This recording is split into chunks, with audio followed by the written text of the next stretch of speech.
I've got the top 10 stashes ahead of the NBA trade deadline coming up next on Beat the Odds. Don't go anywhere. Hello sports fans and welcome back to another episode of Beat the Odds. I'm going to count down the top 10 stashes that you should pick up ahead of the February 8th trade deadline.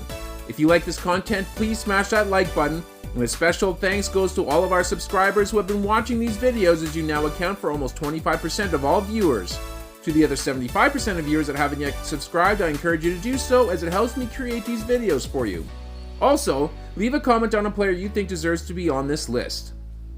This episode is brought to you by Thrive Fantasy Sports. Use the promo code BEATTHEODDS to double your first deposit up to $250.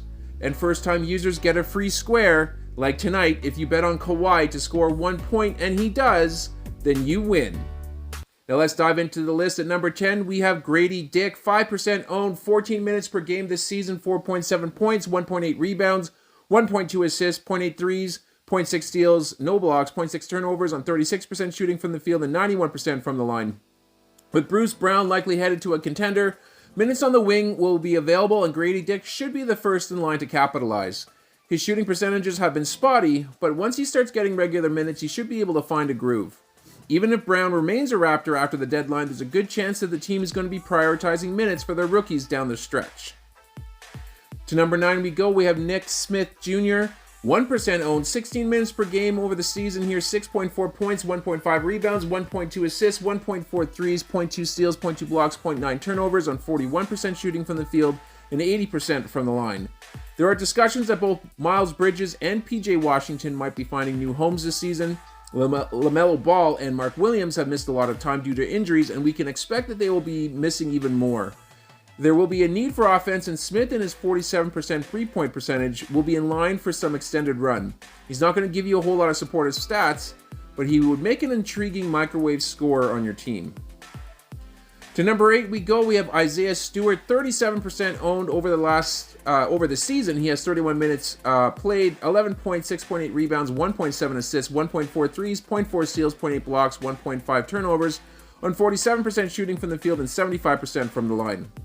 Bogdanovich and Alec Burks have been rumored to be headed out of town, which will present a need for more scoring on the team. Stewart should be relied upon a little more if that happens. With his three-point shot emerging, it allows Stewart to be able to space the floor nicely with Jalen Duren. Stewart is currently nursing his ankle injury, but he should be in the mix for extra minutes upon his return. To number 7 we go. We have G.G. Jackson, 11% owned. Over the season, he has 18 minutes per game, 8.9 points, 3.2 assists, 3.2 rebounds, 0.8 assists, 1.4 threes, 0.5 steals, 0.6 blocks, 0.8 turnovers on 42% shooting from the field and 69% from the line. I don't think that we're going to see many deals coming from the Grizzlies camp. This is more of a reminder that there is a usage crisis in Memphis. With the barrage of injuries that the Grizzlies are sustaining, there is a need for unknown players to step up and contribute. Jackson is one of those. He's young and athletic and raw. His number has been called lately, resulting in 29 or more minutes in 4 of the last 6 games. Let's go to number 6. We have Santi Alama, 25% owned over the course of the season. He has 24 minutes played, 10.5 points, 5.7 rebounds, 1.9 assists, 1.7 threes, 0.7 steals, 0.7 blocks, 1.1 turnovers on 44% shooting from the field and 63% from the line.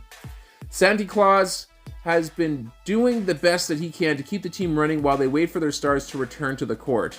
Having Triple J's sideline gives Aldama first shot at playing time, and his blend of solid block numbers and elite three-point shot making has made him fantasy relevant again. It isn't expected that Jaren Jackson Jr. will miss much time, and even when he returns, the team will likely still deploy Aldama at the 4 alongside him.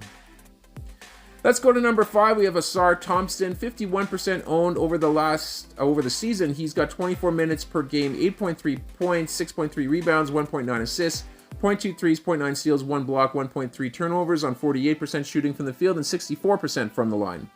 Assar stands to benefit the most if one of either Burks or Bogdanovich gets traded. The team is in full tank mode and should start granting Thompson a healthy dose of minutes. The spectacle we saw at the start of the season is no fluke, and we can see his double-doubles returning with force if the team decides to give him 30 minutes a night. Let's hope that happens so he can fully unleash his talents. Time for number 4, we have Jabari Walker, 13% owned. This season, he's got 22 minutes per game, 8.3 points, 6.4 rebounds, 0.8 assists, 0.6 threes, 0.6 steals, 0.4 blocks, 1 turnover on 47% shooting from the field and 76% from the line. There are rumors that Jeremy Grant has been a name floating around in trade talks, and if something happens, that is a great thing for Walker. He has been inserted into the starting lineup 2 weeks ago, but it hasn't resulted in a whole lot of scoring. He's an excellent rebounder, and if he can get more touches with Grant out of town, then we may see a potential double-double threat in the making. To number 3 we go. We have Bilal Coulibaly, 10% owned. This season he has 27 minutes per game, 8.2 points, 4 rebounds, 1.8 assists, 1 3.9 steals, 0.8 blocks, 1.4 turnovers on 46% shooting from the field and 69% from the line. Here is my pick for the greatest beneficiary of the upcoming trade deadline. The Wizards are going nowhere fast and are likely going to be giving Coulibaly a longer leash. And if either Kuzma or, to some extent, Tyus Jones gets traded, we may see that change happening soon. Coulibaly is a walking 3-and-D machine waiting to explode. He could average 1.5 threes with 3 stocks on a nightly basis if he gets more minutes. To number 2 we go. We have Ayo Dosunmu, 45% owned. This season, he's got 25 minutes per game, 9.5 points, 2.6 rebounds, 2.2 assists, 1.2 threes, 0.8 steals, 0.5 blocks, 1 turnover on 49% shooting from the field and 78% from the line. Levine is out for the year, and there's talk that both Caruso and DeRozan might be switching jerseys, which leaves Dosunmu as the likely candidate to soak up all the extra usage. Given that the team is already down 1 superstar, Dosunmu is already locked into the starting lineup, which bodes very well for his floor for the rest of the year. Add any changes as mentioned above, and Dosunmu becomes a must-add. And finally, at number 1, we have Scoot Henderson, 55% owned. This season, he's got 27 minutes per game, 12.8 points, 3 rebounds, 4.6 assists, 1.2 threes, 0.6 steals, 0.2 blocks, 3 turnovers on 37% shooting from the field and 81% from the line. Scoot was downright awful to start the year. There's no denying that. He's been quite better over the last few weeks. In Scoot's first 13 games this season, he had 2 games where he shot over 45% from the floor, and he turned the ball over 5 times or more in 8 of those 13 games. Fast forward to his last 13 games, and he's only turned the ball over 5 times or more twice, and he shot over 45% in 7 of those 13 games. So if Brogdon gets traded, Scoot should have a really good finish to the year. And that's going to do it here for this episode. I hope you guys enjoyed it. If you did, please like the video and subscribe to the channel for more content like this. I'm going to sign off for now, but I'm going to catch you guys on the next episode.